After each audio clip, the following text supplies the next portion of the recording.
I think my neighbor just confirmed my suspicions that my girlfriend was cheating on me with my best friend after I departed in the morning, but since we are two couples living together, bringing this up is going to be awkward AF. We are two couples living together, we all attend the same university. The apartment was originally leased by my girlfriend of about 2 years, Alexis, 22F, and our mutual friend Brooke, 22F. The apartment is huge and expensive. There was originally supposed to be 3 girls living there, but the last one backed out abruptly. They were planning on moving somewhere cheaper, but they had put a lot of work into the apartment and loved it so much they hated the idea of leaving. I, 22M, offered to move in when my lease was up in May so we could split the rent and utilities 3 ways. I was sleeping over often anyways. Both girls were absolutely ecstatic about the idea. Shortly before I moved in, Brooke started dating my best friend Derek, 21M. This was cool because now both couples got to hang out with their best friends and SOs all at once. It seemed perfect.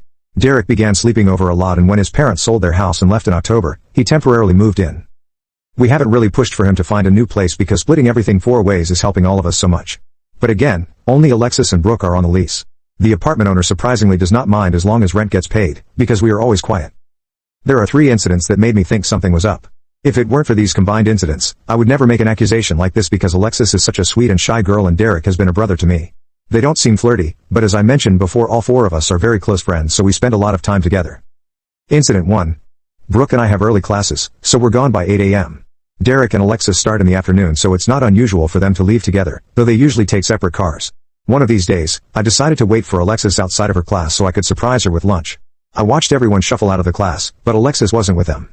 I texted her asking where she was and she replied, "Just got out of class, gonna go home to study." I called her to see if I had just barely missed her or something, and there was no response, which I considered weird because she had just texted me a second ago. She didn't answer until much later, which is also unusual for her. She's one of those girls that's often on her phone. I ran into Brooke later in the day and she mentioned in passing that Derek had stayed home sick, she was going to bring him soup, blah blah. At the time, I didn't think much of it. When I got home later that night, I noticed Alexis' car was in the exact same spot. She usually parks in guest parking because our unit only has 3 spaces. As a result, her car moves a lot. I asked her if she'd gone to class and she got quiet before sheepishly admitting to skipping because she felt the professor sucked at explaining things, but she knows I hate when she skips classes, something that's gotten her grades in trouble before, but she recently started doing better. I kissed her and said I trusted her judgment. While I was doing the dishes, she explained how she probably won't skip again because being bored alone in the house was the worst. I laughed and we went about our business. At night we went to bed, and as I laid there drifting off, it hit me. She shouldn't have been alone because Derek was homesick, right? She was still up on her phone, so I popped awake and asked her where Derek was today since Brooke had said he was homesick. She seemed startled by the question, but that may have been for me being half asleep to suddenly wide awake with a random question. She said he was here a bit in the morning but went to do errands or something. She wasn't sure. After the other incidents, I realized that the scattered way she answered this question seemed off, but that may just be my imagination. Incident 2. I went to throw some stuff out in the kitchen garbage when I noticed a protection wrapper that was the exact same brand Alexis and I use. It wasn't super visible, sort of tucked behind a cereal box, but the distinctive color caught my eye. Brooke and Derek always use a different brand, free from the University Health Center, while ours are expensive Trojans. It was weird because we usually keep the wrappers in our respective rooms' garbage can so they never appear in the kitchen. Furthermore, because of exams and general stress, Alexis and I hadn't slept together in a few days. I didn't really dig around for a used protection or anything. I just went back to the room to check if any of ours were missing. I really couldn't tell, because we buy in bulk. My first thought was that Brooke and Derek had ran out and broke into our stash, and I was upset that they hadn't even asked. Later that night I mentioned the condom wrapper to Alexis and her eyes got wide. When I mentioned my theory, she got unusually distressed. She's always very calm, and went on a rant about them violating our privacy. I suggested we talk to them about it and she immediately shut the idea down and made me swear not to bring it up unless they did it again. She didn't want to have this awkward conversation, which was weird to me because we're all generally pretty open about that stuff, given that we live together. Though it is possible that Alexis was being genuine because she's from a conservative small town and she doesn't talk about these things as much as we do. Incident 3. Me and Derek are cool with the dudes in the apartment next to us, who are graduates from our university. We don't hang out or anything, but we have the kind of relationship where we make small talk about sports or whatever in the hall and are comfortable asking the other to keep it down without it being awkward. Last Monday, during our break, I was locking up when no one else was at the apartment, when I ran into one of the guys from next door. We talked football for a bit and then he mentioned that one of the couples in the apartment is really a fan of morning lovemaking and that the walls were way too thin. I laughed because Alexis and I usually smash on weekend mornings when we have the house to ourselves. Brooke and Derek usually spend weekends at her parents' house about an hour and a half away. The more I thought about it later in the day, the more I realized we hadn't been having morning intercourse in about a month. On the weekends it had been more towards the evening or not at all. Did he mean on weekdays? My heart sort of dropped. I kind of want to ask him to elaborate, but the conversation ended and I feel like I missed my chance. Plus it's a weird thing to ask and I feel like I must be being paranoid. So, am I crazy? Am I looking for signs that aren't there, or is something up? And if so, how do I proceed? I don't want to ask her just yet because 1, I don't want to come off as crazy and jealous if nothing's up. 2, if something is up, I don't want them to start hiding it better. I was thinking of dropping by one of those mornings they're alone together, but I don't know how to time it right. If I drop by too early or late they might get more cautious. Commenter 1. Too many coincidences. Dude, her cheating is very much a possibility. Talk to Brooke about the protection wrapper thing. You may have your answer. Commenter 2. Your neighbor is a fudging bro and giving you a massive hint in my opinion. Update 1. The majority of you suggested that I speak to Brooke and or attempt to walk in on the act. I decided on doing both. Sunday night everyone was back in the apartment. I had every intention of speaking to Brooke about the neighbor's comment alone, but before I could she said something that completely threw my theory off. She told Derek to get to bed so he wouldn't be tired for work in the morning. What? I knew Derek has a job on campus, but he had always worked the same night shifts. Being as casual as possible, I inquired how long he'd been working mornings and when he started. He said he picked up the extra shifts a month ago and worked at 9. I leave at 7:45, so it's possible for me not to have noticed that.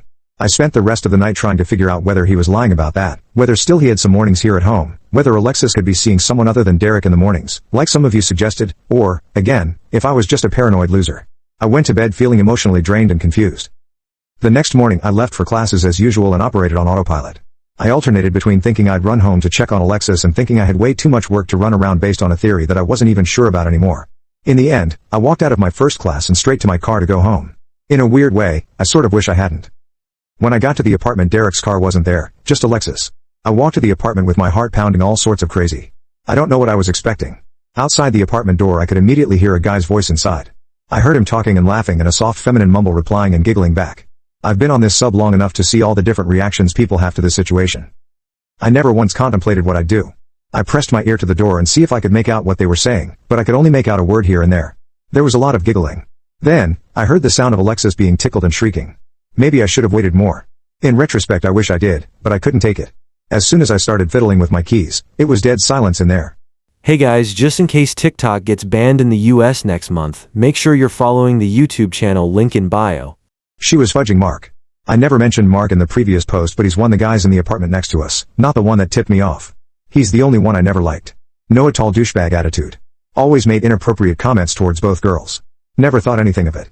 As soon as I opened the door, they both gave me a deer in headlights look that removed any naive doubt I may have retained that the situation was innocent. I was planning on yelling at them or demanded answers, but, and this is embarrassing, my eyes began to well with tears. I didn't want them to see that. So I said nice. Real fudging nice. And bolted back to my car. I heard Alexis yelling my name in the hallway and picked up the pace. I sort of expected her to be chasing me, but by the time I got to the car there was no one following me. I drove to a park that's near the apartment and sat there in disbelief. My first thought, weirdly enough, was, how is my family going to take this? What the heck am I going to tell them? My family loved Alexis. They joked about our wedding and regularly called her part of the family. Then I started thinking about living arrangements. Our finals end in about 2 weeks, there's no way I can handle moving now. I'm applying to an extremely competitive graduate program and I can't let anything get in the way of that. Definitely not this cheating female dog. I'm writing this from a friend's house. I explained the situation, he explained it to his parents and they welcomed me to stay in their home. I'm going to have to go back home to get some clothes sometime. I'm planning on going during this lab period. I know Alexis can't skip tomorrow. It took her an hour or so to start blowing up my phone, but once she did it didn't stop.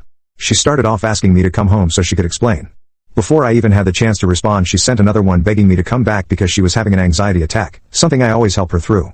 Maybe I'm heartless, but all I could think was good, you earned it. There was a pause and then she sent I don't know why you get so jealous, we were just hanging out. I waited.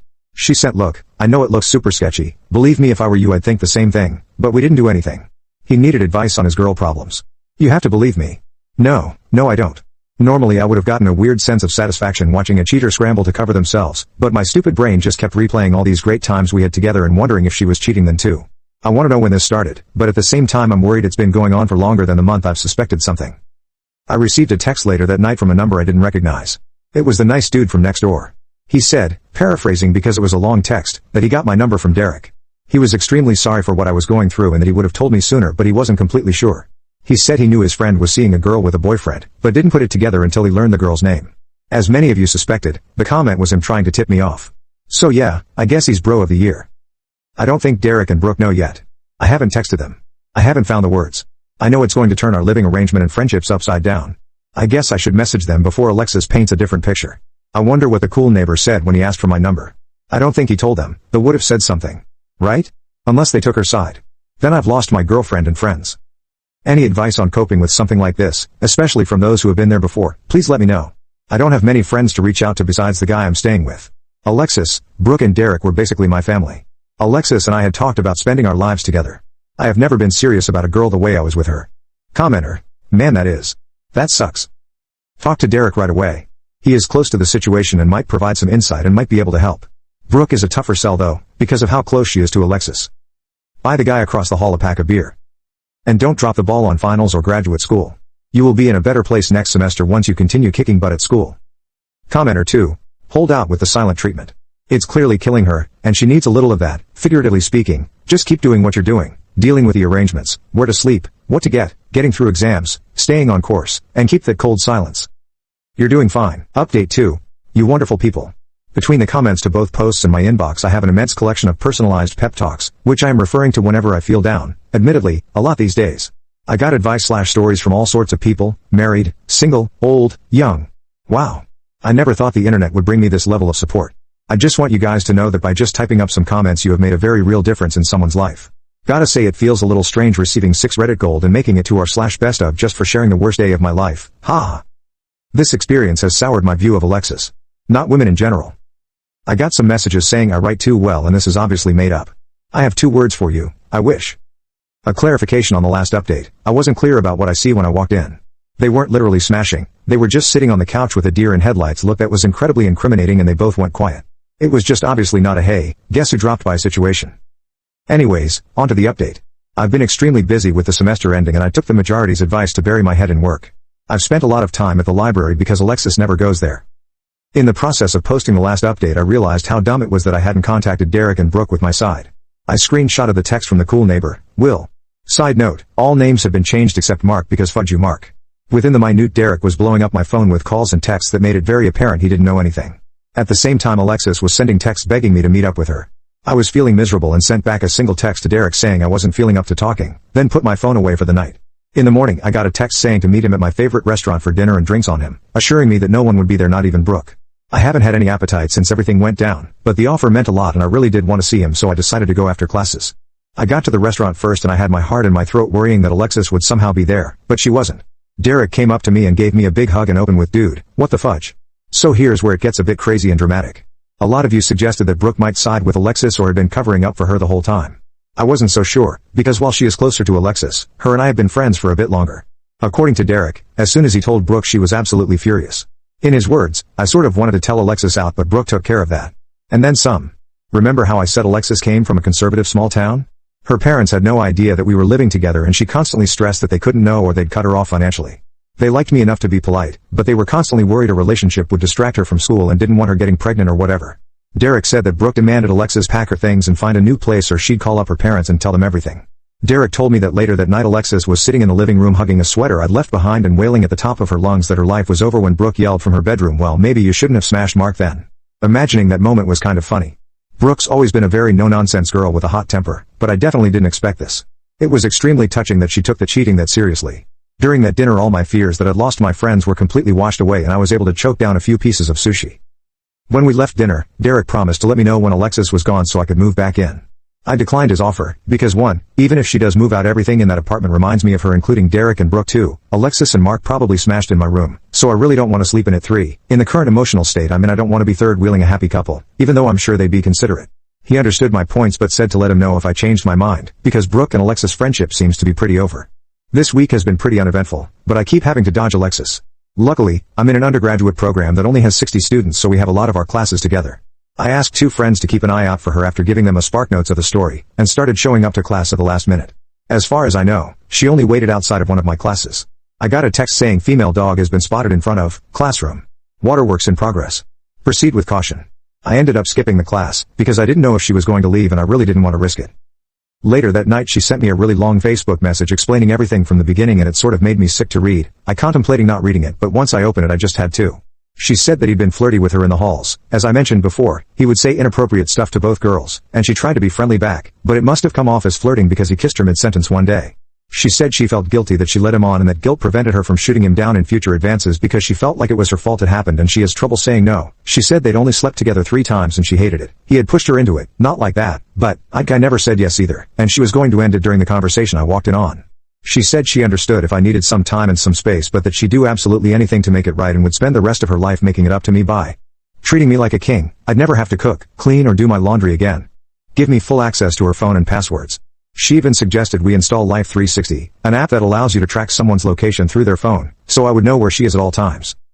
Cut off all contact with Mark and all her male friends, just for good measure, I guess? Make up sleeping whenever I wanted. Yeah, that sounds like a healthy relationship, right? I didn't answer. I kind of wanted to keep her on Facebook and watch the show unfold. She was posting dramatic statuses and song lyrics about mistakes, forgiveness and some from our song, but I know how I am. I don't want to compulsively check her page or go through old photos. So I blocked her. Derek sent me a text a few hours later saying she's crying and screaming about you blocking her LOL. In happier news, the family I'm staying with is fantastic. I felt a little guilty about taking up their space, electricity, etc., so I offered to put down rent and pay for some bills. I am unemployed but my family gives me a decent allowance for rent and food, but they declined. The dad said first month's free. If you need more time here then we'll talk about it. And winked. My friend was telling me that they have hosted his and his sister's troubled friends so it wasn't a big deal. Still, I'm unbelievably grateful. As for Will, awesome neighbor, I called him to thank him for everything. I wasn't up to inviting him for dinner just yet, but I will. He apologized profusely. He says he can't stand Mark, not just for what he did with Alexis but various other things that I won't go into. He told me that Mark has been unusually quiet the past few days and told another one of the guys that he had gotten dumped. Whatever. I don't want to think about it. So that's really all I have for you guys. I'm still going to be friends with Derek and Brooke but I'm going to limit my contact with them because they remind me of Alexis so much. I sent Brooke a message thanking her for kicking Alexis out and she said she'd do it regardless of whether or not I move back in. She's going to give me a heads up on when Alexis is gone so I can get the rest of my things. In the meantime I'm spending a lot of time studying, applying to grad schools, and hanging out with the guy I'm living with. Earlier this week I posted onto my university's Facebook group searching for roommates for next semester and I already have a few replies. I'm going to wait until after finals to tell my parents about the situation because my mom asks a million questions about everything and I'm not in the mood to answer them. Again, thank you for all the messages. I did not expect this level of attention and while it has made me a bit paranoid someone will recognize the story from the details, I needed the support. I love you guys. Commenter. Good for you dude. However, don't cut your friends out because they remind you of her. You're going to remember her anyway. If anything you should see Derek and Brooke more. They have your back dude, and everybody needs more people like that in their life. Hey, and way to not be a wuss and take her back. You're the man, and I hope Mark meets a mean dude in a dark alley next time he smashes somebody's GF. Update 3. Well, I really wasn't planning on updating but a lot of you have prodded for one and I do owe you guys after all the wonderful support I received. Once finals ended, I did well given the circumstances. Everything hit me like a ton of bricks. I mean, almost worse than the initial insult. I removed all my social media pictures with her, threw out stuff that reminded me of her, took our songs off my playlists, yada yada. We've been inseparable since we met so this was over 2 years of accumulated memories. Long story short, it was very hard but I had an urge to get it all done before the new year. That whole cliche new year, new me thing. I guess. I don't know. Anyways, one particular Redditor sent me a message about how Alexis might be driven to bridge jump now that she's lost everything, her closest friends, her boyfriend and her apartment. I know that seems like an overdramatic prediction, but I couldn't get it out of my mind after reading it. What Alexis did was absolutely freaking terrible, but I felt like a final conversation might give me better closure and maybe help her understand that it's completely over and get her to move on. So I planned to meet with her before everyone went home for break. A lot of you were big on the icing her out, so I'm genuinely sorry to disappoint but I had to do this for me. I sent Alexis if you want to talk, we can meet up somewhere. But there's no way we can be together after what happened so please don't ask, okay? She responded almost immediately asking when and where. We arranged to meet at an off-campus coffee place. When I got there she was already at a table and got up to hug me. I waved her away and she jerked back like a puppy that had been kicked. I felt bad immediately, but I wanted to get it over with. We made some stupid small talk, she asked how I'd been, how were finals, etc. but I sort of interrupted it. I asked her if she had been unhappy with our relationship. Her eyes got real wide and she said no. A bunch off times and got quiet. So I asked her why if she wasn't unhappy. Basically she retold the story about having trouble saying no and him being so pushy. I stopped her and asked her to just take responsibility. That maybe it excused her actions up until he kissed her mid-sentence but smashing 3 times? Yeah. No. She looked down, shrugged and muttered you're right, I know.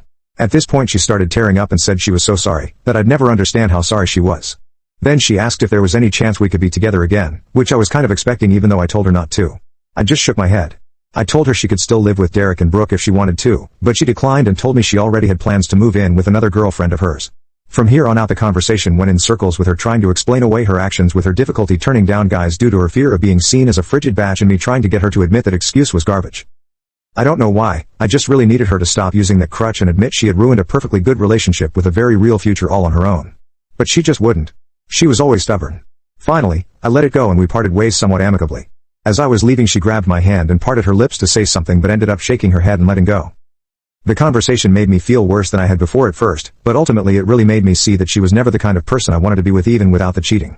She never took responsibility for anything. Failed classes were because the professor was incompetent. Not finding a job/internship was bad luck and not her lack of effort, etc. I just never really thought about it too hard. I think I was still in the honeymoon stage or something. Something equals I'm an idiot sometimes. So at this point I leave the coffee place and ask Derek to hang out. I ended up going to the apartment, and although Brooke was there, she mostly stayed in her room. We drank some beers and played some video games. It really cheered me up. We also talked a bit about everything that happened. He admitted that they hadn't been able to find a third roommate. Aside from complete strangers, they'd rather not move in, and asked me again to stay with them. I could tell he really wanted me to, and I felt guilty about them being stuck with the lease, so I accepted. I told them I needed to wait until Alexis took all her things though. The furniture is hers from before I even moved in, and I still don't want to sleep in that bed. Also, Brooke apologized for getting so involved in the situation and yelling at Alexis. Apparently her stepdad had cheated on her mom, and it's a sore subject for her. I told her I genuinely didn't mind and she was welcome to do it again if the mood struck her. I also bought some food and drinks at a great place near campus. A lot of you wanted to know the other stuff Mark had done that had so pissed off. Apparently he had to be harassed to pay rent, claimed he couldn't contribute to any of the household expenses, like dish soap, light bulbs, cleaning supplies, and regularly came in yelling and laughing at odd hours and agreeing to keep it down, then carrying on at the same volume. The standard douchebag roommate crap. Really? Will is a really cool guy. We talked a lot about the situation with Alexis, but also about school and sports. It was actually pretty fun. I eventually did tell my folks about the situation and, as expected, my mom bombarded me with 1,000 questions and cried a lot. So that was fun. Going home made me feel a little better, but my older brother got engaged on Christmas Eve, and given the recent circumstances I wasn't as excited for him as I should have been, which made me feel like a bad sibling. Plus it's all my family can talk about now and I'm just not in the mood. Life isn't perfect now, but I'm doing better. Alexis moved her stuff out and I bought a second-hand bed and dresser off another student. I had my first round of classes last week, and although I'm going to sound like a total nerd, the courses are really cool, hands-on, and the professors are incredibly cool people. Derek and Brooke have been really supportive and don't make me feel like a third wheel at all. I saw Mark in the hallway once and he totally ignored me and I ignored him, but the urge to punch him in the face was very real. I guess that's something that will go away over time. I almost wanted to call him out on the whole thing, but with the kind of person Will had described, the conversation would have gotten me nowhere and probably pissed me off more. Sorry this update isn't as exciting as the previous ones. Thank you for your love and support, Reddit. It really helped me through such a bad time. Commenter. She never took responsibility for anything. Failed classes were because the professor was incompetent. Not finding a job/internship was bad luck and not her lack of effort, etc. That is a major red flag. Now you will be more sensitized to it, and anyone you meet who is like this, male or female, your antenna will go up immediately. This is how we learn. Commenter 2. I knew a guy like Mark once. He moved to a larger city and got knifed within a week for pulling that with the wrong people. I felt bad for his mom, but I wasn't surprised. Let's all just hope that something similar happens to your Mark too. People like that don't get to enjoy their lives. Much like how Alexis couldn't take responsibility for her own issues, and therefore was always confused as to why life was so hard, people like Mark are always having issues and can't ever figure it out. Really, living like that is its own punishment. But maybe not as satisfying as clocking him would be. It is slightly comforting though, knowing what kind of stuff people like that put themselves through.